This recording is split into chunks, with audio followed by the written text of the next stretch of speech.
ফিলিস্তিনের অবরুদ্ধ গাজা উপত্যকায় বর্বর আগ্রাসন ও গণহত্যার মতো জঘন্য অপরাধ সংঘটিত করার কারণে ইহুদিবাদী ইসরায়েলের বিরুদ্ধে সর্বাত্মক এবং পূর্ণাঙ্গ অবরোধ আরোপ করতে জাতিসংঘ নিরাপত্তা পরিষদের প্রতি আহ্বান জানিয়েছে ইরান।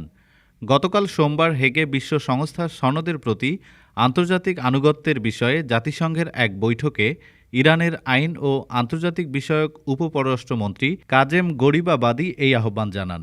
তিনি বলেন, জাতিসংঘ সনদের ৭ অধ্যায়ের অধীনে ইসরায়েলের বিরুদ্ধে অবিলম্বে শাস্তিমূলক ব্যবস্থা নিতে হবে।